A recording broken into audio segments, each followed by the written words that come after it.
인생은 무엇일까요? 정말 큰 물음이죠. 우리는 그저 일하고 먹고 소비하기 위해서 지음을 받은 존재일까요? 성경은 이렇게 말씀합니다. 우리는 하나님의 작품입니다. 선한 일을 하게 하시려고 하나님께서 그리스도 예수 안에서 우리를 만드셨습니다. 자, 우리는 하나님의 작품입니다. 그냥 작품이 아니라 사실은 걸작품이죠. 예수 그리스도 안에서 선한 일을 하도록 우리는 지음을 받았습니다. 우리가 하나님의 자녀가 된 데에는 분명한 목적이 있습니다. 성경은 그 목적을 선한 일을 하는 것이라고 말씀합니다. 선한 일을 하는 것. 자, 우리가 교회죠. 교회가 우리이죠.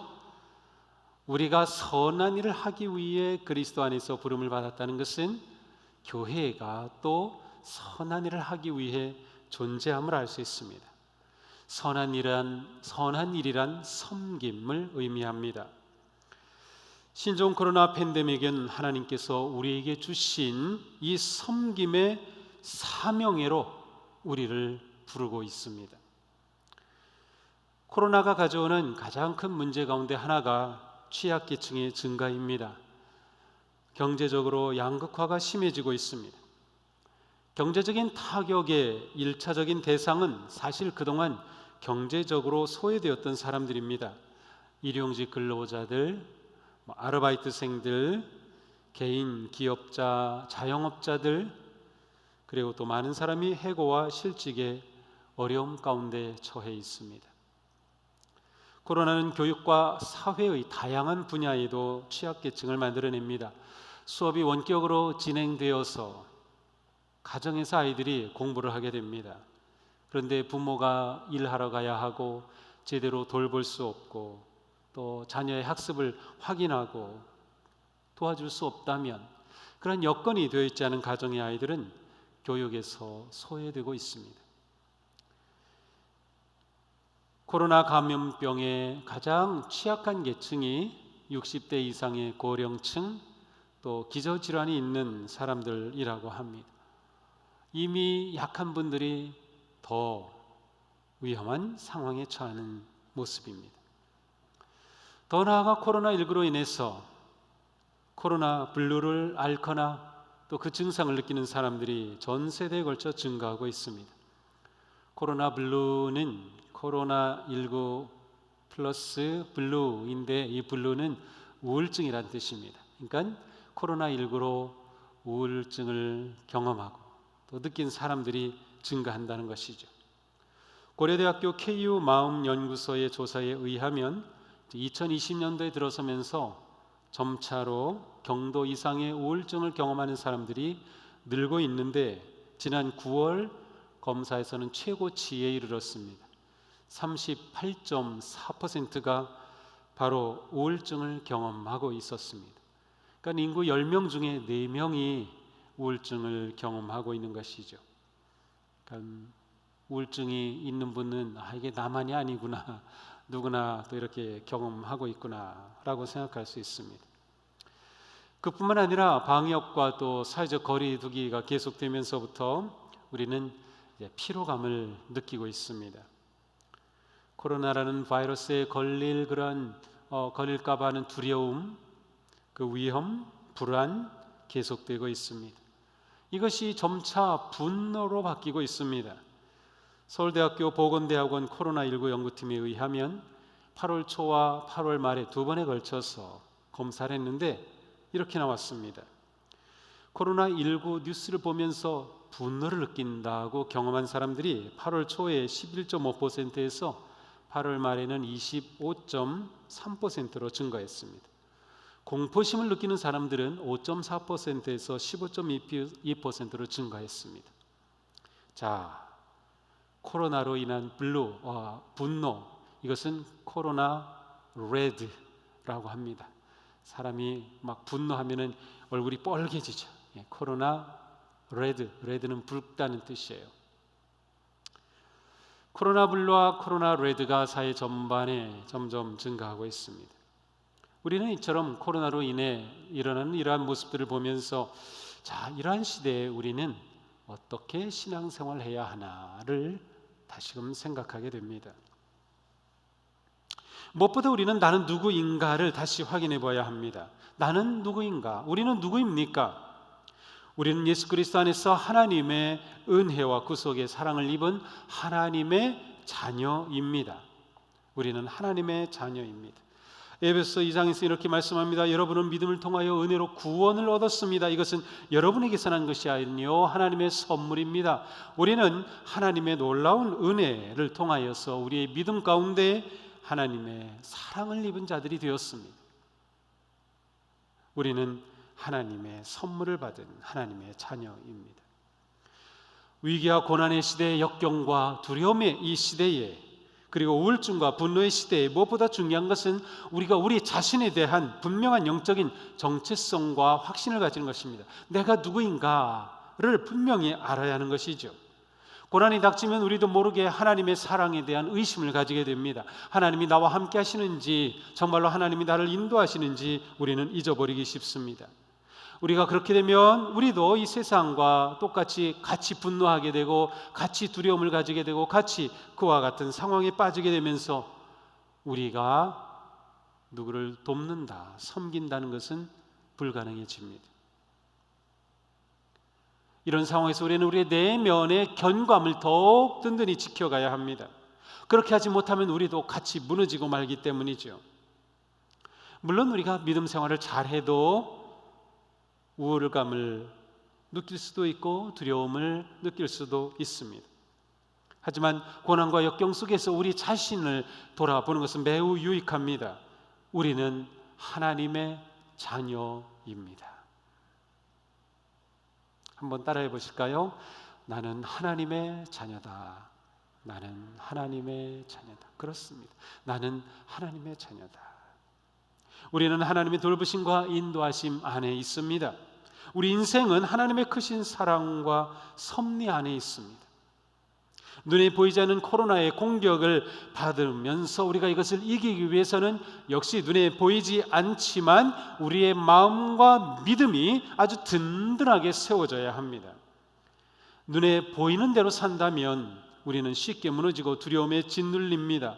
인생이 어둡게만 보입니다. 그러나 우리가 믿음을 가지게 되면 우리에게 생명과 희망의 빛이 보입니다. 그 믿음은 무엇입니까? 바로 하나님께서 섭리하고 계시다. 나는 하나님의 자녀다라고 하는 것입니다.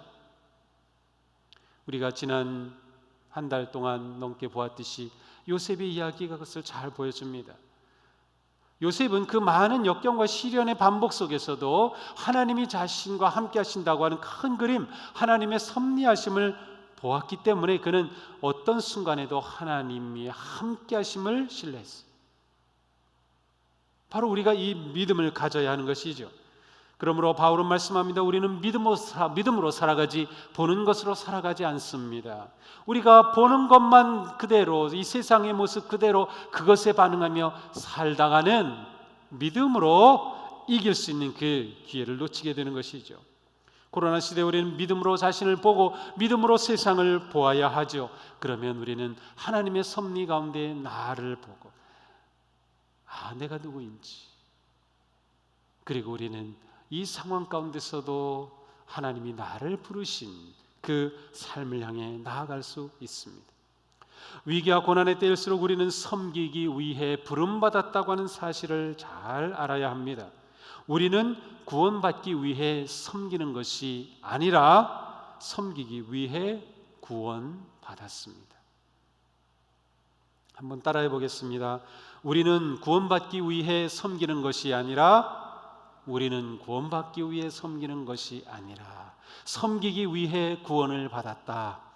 섬기기 위해 구원을 받았다. 그렇습니다. 우리는 섬기기 위해 구원받은 존재가 되었어요. 우리가 섬기는 것은 어떤 업적을 세우려는 것이 아닙니다. 덕을 쌓아 보상을 바라는 것도 아닙니다. 우리의 섬김은 우리를 구원하여 주신 하나님의 그 놀라운 구속의 은혜와 사랑에 대한 자발적인 감사와 기쁨에서 나오는 믿음의 삶입니다. 고린도전서에 말씀합니다. 여러분은 하나님께서 값을 치르고 사들인 사람입니다. 그러므로 여러분의 몸으로 하나님을 영화롭게 하십시오. 우리는 보통 사람이 아니야. 하나님께서 예수 그리스도의 십자가의 대가를 치르고 구원하여 주신 너무도 소중한 존재, 하나님의 자녀, 하나님의 사랑받는 존재. 그러니 우리가 하나님을 영화롭게 하는 삶을 살라고 하는 말씀입니다. 예배뿐만이 아니라 우리의 봉사와 섬김의 삶으로 하나님을 영화롭게 할 수 있습니다. 우리는 보통 우리의 모든 일들이 잘 되고 성공하고 승리하고 돈을 많이 벌고 잘 되어야 하나님께 영광을 돌리는 것이라고 생각합니다. 물론 그렇게 하여 하나님께 영광을 돌리기도 합니다. 그러나 우리가 하나님께 영광을 돌리는 핵심은 하나님을 예배할 때뿐만 아니라 우리가 서로 사랑하고 섬기고 봉사하는 삶을 통해서 하나님께 영광을 돌리게 됩니다. 그러므로 우리는 실패했을 때에도 하나님께 영광을 돌릴 수 있고 아플 때도 하나님께 영광을 돌릴 수 있습니다. 일이 잘 되지 않을 때에도 하나님께 영광을 돌릴 수 있습니다. 우리를 향한 하나님의 사랑은 변함없고 그 인자심은 영원하기 때문입니다. 고난과 위기 때도 하나님을 영화롭게 하는 우리의 섬김은 멈출 수 없는 것입니다. 우리는 모두 하나님께 빚진 자입니다. 예수 그리스도의 그 사랑의 십자가의 은혜의 빚을 지고 있죠. 우리는 예수님의 사랑으로 말미암아 자유함을 누리는 그런 복된 존재가 되었습니다. 우리의 삶의 의미를 찾았고 천국의 소망을 가지게 되었습니다. 이러한 우리가 하나님께 영광을 돌리는, 하나님을 영화롭게 하는 삶을 사는 것은 당연한 일입니다. 로마서에 말씀하시죠. 형제자매 여러분, 그러므로 나는 하나님의 자비하심을 힘입어 여러분에게 권합니다. 여러분의 몸을 하나님이 기뻐하실 거룩한 산 제물로 드리십시오. 이것이 여러분이 드릴 영적 예배, 삶이 곧 예배다라고 말씀합니다. 이것이 우리의 합당한 예배인 것이죠. 우리의 몸을 살아있는 제사로 드리는 것이, 우리의 삶이 하나님께 드려지는 그것이 하나님을 영화롭게 하는 것입니다. 섬김의 주체는 바로 우리입니다. 우리가 교회이고 모든 성도는 교회의 지체이면서 섬김의 주체입니다. 우리는 코로나 팬데믹 상황 속에서 우리가 스스로 예배를 준비해야죠. 오늘도 가정에서 예배를 드리시면서 예배를 위해 시간을 기다리고 미리 준비하셔야 했습니다. 십자가도 준비하고 청소도 하고 옷도 갈아입고 예배드릴 마음으로 기도하면서 준비하죠. 이렇게 우리 스스로가 하는 것이 매우 중요합니다. 우리는 모든 사역과 섬김의 주인이 되어야 합니다. 이것은 몇몇 목회자들이나 몇몇 지도자들이 해야 할 일이 아니라 바로 우리의 일입니다. 평신도라는 말을 사용하죠. 근데 저는 평신도라는 말을 거의 사용하지 않습니다. 평신도 하는데 그게 좋은 말이 아닙니다. 이게 평신도라는 원래 그 뜻은 그냥 평범한 사람이란 뜻이에요. 그러니까 어떤 전문 직종에 있을 때 전문적으로 잘하는 사람이 아니라 그냥 평범한 사람 정도, 그렇게 표현하는 단어가 바로 이 평신도라는 뜻입니다. 이 속에는 부정적으로는 미숙하다라는 뜻도 있어요. 그런데 성경에서는 이러한 의미로 사용되진 적이 없습니다. 오히려 하나님의 백성, 라오스라는 단어가 사용이 되고 있습니다. 그러니까 이 라오스라는 단어가 평신도로 둔갑했다고 보면 됩니다. 목회자나 성도는 다 같은 하나님의 백성입니다. 우리는 다 똑같이 라오스입니다. 단지 하는 역할만 다를 뿐입니다. 교회는 상하, 신분의 계급도 없습니다. 구분이 없습니다. 우리가 하나님이 맡겨신 그 하는 일이 다를 뿐이죠. 사실은 이 전부가 곧 섬김의 일이라고 할 수 있습니다. 우리는 예배를 드린 것으로 할 일을 다한 것이 아니라 예배를 드린 성도는 삶의 자리에서 섬김의 삶을 살아갈 때 그것이 믿음의 삶을 완성해 가는 것이죠. 그렇다면 목회자의 역할은 무엇입니까? 에베소서에 말씀합니다. 어떤 사람은 목사와 교사로 삼으셨습니다. 그것은 성도들을 준비시켜 봉사의 일을 하게 하고 그리스도의 몸을 세우게 하려는 것입니다. 목사와 교사, 원래는 목사인 교사입니다. 한 사람이 목사며 교사 역할을 다한다는 뜻입니다. 이것이 목회자의 역할입니다. 무엇입니까? 성도들에게 말씀을 잘 먹이는 것, 잘 가르치는 것, 훈련하는 것, 돌보는 것, 양육하는 것입니다. 무엇을 위해서? 선한 일을 하게 하려고, 섬김의 일을 하도록 그렇게 하는 것이에요. 이것이 목회자의 가장 중요한 사명입니다. 그러면 결국 섬김의 일, 사역과 섬김의 일은 우리 모두의 몫입니다. 우리가 섬김의 주인이란 뜻이 바로 그것입니다. 우리는 코로나 시대에 어떻게 섬김의 주인으로 살아야 할까요? 우리는 코로나 팬데믹으로 강도를 만난 이 세상, 강도를 만난 이웃의 상황을 섬김의 삶을 극대화하고 구체적으로 실천하는 기회로 삼아야 합니다. 우리가 처한 이 상황을 섬김의 삶을 극대화하고 구체적으로 실천하는 기회로 삼아야 한다. 우리가 어떻게 강도 만난 세상과 이웃을 잘 섬길 수 있을까? 이것을 우리는 물어야 합니다. 오늘 읽은 누가복음 10장에는 선한 사마리아 사람의 이야기가 나옵니다. 선한 사마리아 사람은 강도 만난 사람을 보고 어떻게 합니까? 불쌍히 여겨 가까이 가서 그를 살펴보았습니다. 그에게는 불쌍히 여기는 그런 마음이 있었습니다. 자비의 마음, 연민의 마음이 있었죠. 상대방이 처한 상황에 내 자신을 참여시키는 것, 바로 이것이 공감입니다. 사마리아 사람이 그 일을 했습니다. 상대방이 강도 만났는데 자기가 강도 만난 것처럼 그 사람의 처지에 자기를 참여시키고 넣은 것이죠. 우리가 코로나 상황에서 고통당하는 세상과 이웃에 대해 공감하며 불쌍히 여기는 마음을 가지는 것, 이것이 우리의 섬김의 가장 중요한 근본입니다. 이 시대에 강도 만난 세상, 강도 만난 이웃을 보면서 고통당하는 세상과 이웃에 대해 정말로 공감하고 불쌍히 여기는 마음을 가지는 것, 이것이 우리가 가져야 할 아주 중요한 마음입니다. 불행하게도 사마리아 사람보다 먼저 지나간 사람들이 있었어요. 그들은 공감할 줄 몰랐습니다. 제사장이 그랬고 레위인이 그랬습니다.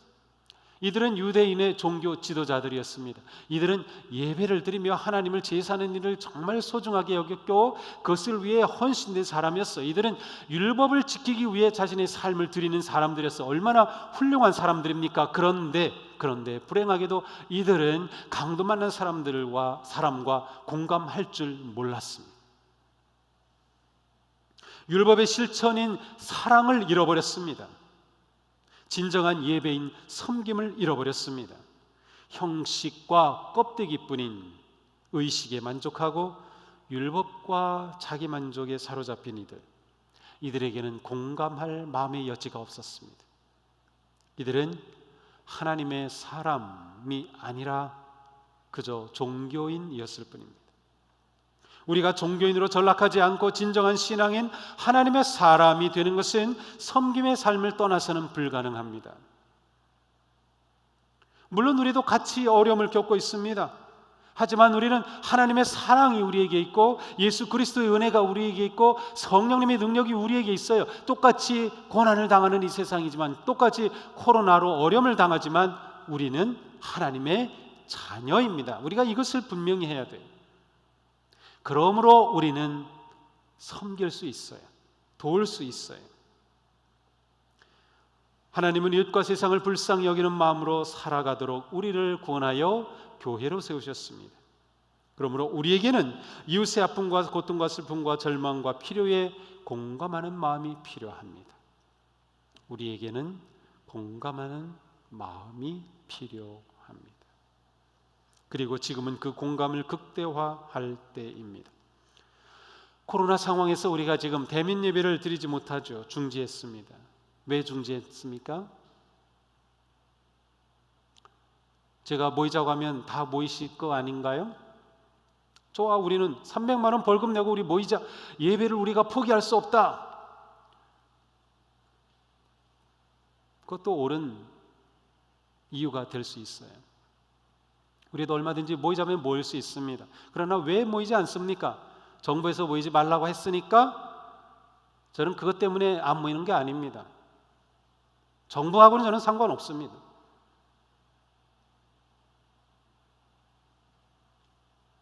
왜 우리가 대면 예배를 하지 않습니까?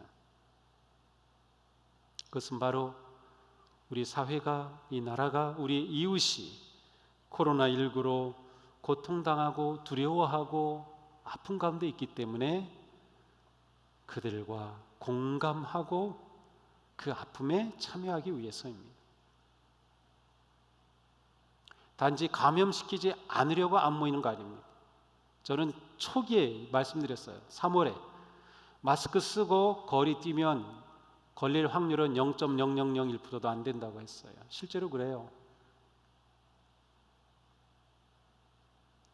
우리가 이 사회의 아픔에, 우리 이웃의 고통에 공감하는 것이에요. 우리도 함께 고통을 당하지만 우리가 공감하는 것입니다. 우리는 코로나가 시작된 이후 여러 가지로 공감하며 섬김의 사역에 동참했습니다. 코로나가 갑자기 퍼지면서 예배드릴 수 없게 되자 작은 교회들이 어려움에 빠졌어요. 우리 코로나로 어려움에 빠진 작은 교회들을 도웁시다. 그래서 성도님들이 후원하고 헌금하고, 그래서 지역의 어려운 교회, 힘든 교회들을 도왔어요. 홍수와 재난으로 어려움을 당하는 교회들 우리 도웁시다. 그래서 또 여러분들이 헌금해서 또 도왔어요. 또 지금은 추석을 만나서 이때 어려운 분들을 도웁시다. 그래서 또 많은 분들이 후원하고 헌금을 하고 있어요. 사회, 이웃의 아픔에 참여하는 모습이죠. 지금은 우리가 이렇게 이웃의 고난과 아픔에 공감할 때입니다.